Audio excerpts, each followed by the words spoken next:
Merhaba, yepyeni bir video ile karşınızdayım. Bu kez konum balıkçılık. Gerçekten hayatım boyunca balık avlayamadım desem yalan değil. Çünkü avladığım balıklar ya bir iki tane ya kaya balığı ya da küçük sardalya. Buna ilişkin birazdan Sri Lanka'da bir balıkçılık deneyimimi aktaracağım ama malum şu anda gündemde dünyanın en pahalı balığının açık artırma görüntüleri var. O görüntüler Tokyo'nun meşhur balık halinde çekildi. O hale ben de gitmiştim. Arkadaşım Ömer Denizler'le beraber. O balık halinde Çanakkale'den götürülen orkinozların açık artırmasına tanık olmuştuk. Tokyo balık halindeyiz. Türkiye dahil olmak üzere dünyanın değişik bölgelerine orkinozlar buraya getiriliyor. Japonların sushisi için. Biliyorsunuz sushi'nin önemli malzemelerinden biri orkinoz dondurulmuş getiriliyor. Özellikle bizim Dardanel bölgesinden gelenler buralarda bir yerde olması lazım. Çünkü her gün yüz binlerce ton balık Japonya sahillerinden buraya Tokyo haline getirilmek üzere sırada bekliyor. Sabahın çok erken saatlerinde açılıyor ama gariptir şu anda turistler için de bir malzeme burası.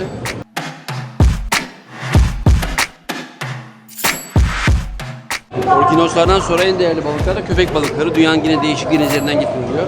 Ama bu kez satılan bu balık mavi yüzgeçli bir orkinos. Akdeniz'de de var, okyanusta da var. Nesli tükendiği için fiyatı çok ama çok pahalı. Tokyo'daki malum sushicilerinde en değerli diye tanımladıkları balıklardan biri. Düşünebiliyor musunuz? 3 milyon doların üstünde satıldı. 200 küsür kiloluk bir orkinos. Sularımızda var mı? Vardı. Şu anda balık çiftlikleriyle orkinoz üretiyoruz. Ama deniz kirlenmeleri, yanlış yönlendirmeler sonucu balıkçılıkta o kuralların ne yazık ki hiçe sayılması, başta bizim denizlerde olmak üzere dünyada bu tür balıkların neslini tüketiyor. Orkinozun 3 milyon dolara yakın bir fiyata satılması gerçekten bir haber oldu. Bu tür balıkçılık devam ederse galiba bu rakamlarla soylarını daha kısa sürede tüketeceğiz. Benim balıkçılık hikayeme gelince ben çocukluğumda oltayı alıp önce Unkapanı Köprüsü'nde, Galata Köprüsü'nde balıkçılık yapardım ama hiç. Boğaz'da birkaç kez denedim. Yine bana mısın? Yok. Nerede balık avladım biliyor musunuz? 2 tane sardalya. Sri Lanka'da. O malum Seylan. Dünyanın en güzel ülkelerinden biri. Uzun bir dönem terörle anılmıştı bu ülke. Malum Tamil kaplanları farklı ülkelerden destek alan sol bir örgüttü ama o bölgede terör estirdi. Allah'tan şu anda terör bitti. Sri Lanka yoksul bir ülke ama turizmini ayakta tutuyor. Turizmde de çok farklı bir destinasyonu var. Sırık üzerinde balıkçılık. Tıpkı bizim Beykoz bölgesinde dalyan diye tanımladığımız şekilde balık avlama tarzı. Ben de bir zamanlar gitmiştim gençliğimde. Gün boyu bir sırık üzerinde bir balıkçı olta sallıyor. O sırıkların üzerinde niye durduklarını araştırmıştım. Bölge hakikaten parçalayıcı özelliği olan eski mercan kayalıkları, jilet gibi keskin. İnsanlar denizde fazla yürüyemeyecekleri için, tutunacak bir şey bulamadıkları için böyle bir teknik geliştirmişler. Tabii adamlar 50 kilo civarında, ben o zamanlar 70 kilo civarındaydım. Onların yapmış olduğu sırıkta kalamadım, sırığı kırdım. Benim için bir sırık yaptı oradaki bir balıkçı aile. Ona çıktım, aşağı yukarı bir yarım saat bekledim. Topu topu 2 tane küçük balık yakaladım. Onları denize saldık. Ama ben de o balıkçının evine gidip onlara güzel bir torik ziyafeti yaptım. Kurdukları sistem oldukça basit. Önce denizin dibine özel bir burguyla delik açılıyor. Sonra ucu yontulan kalın ve uzun bir çubuk bu deliğe yerleştiriliyor.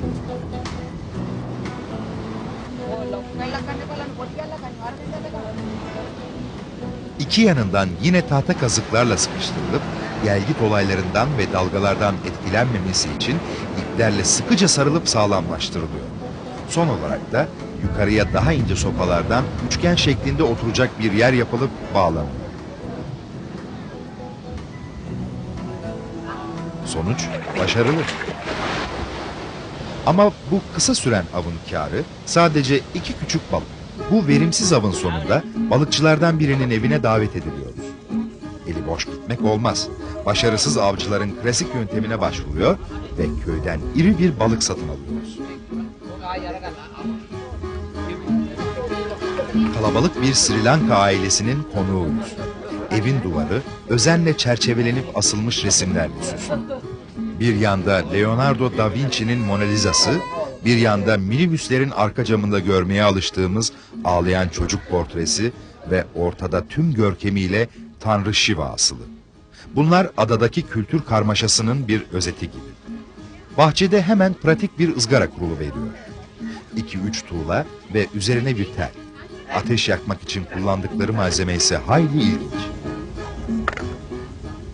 Birazdan yapacağımız ızgara için yakılacak Hindistan cevizi kabukları bunlar. Çok iyi yanar. Coşkun Aral, Sri Lankalı ev sahiplerine ilginç bir yemek hazırlamaya karar veriyor.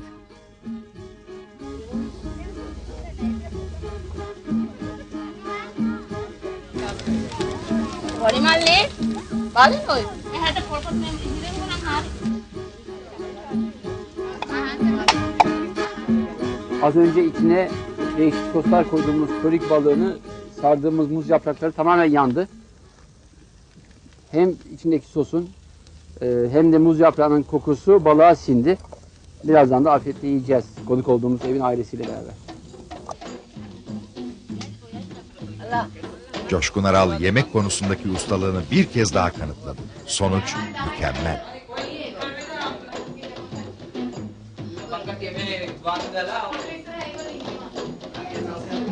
Peki aynı sıra şimdi çıkabilir miyim?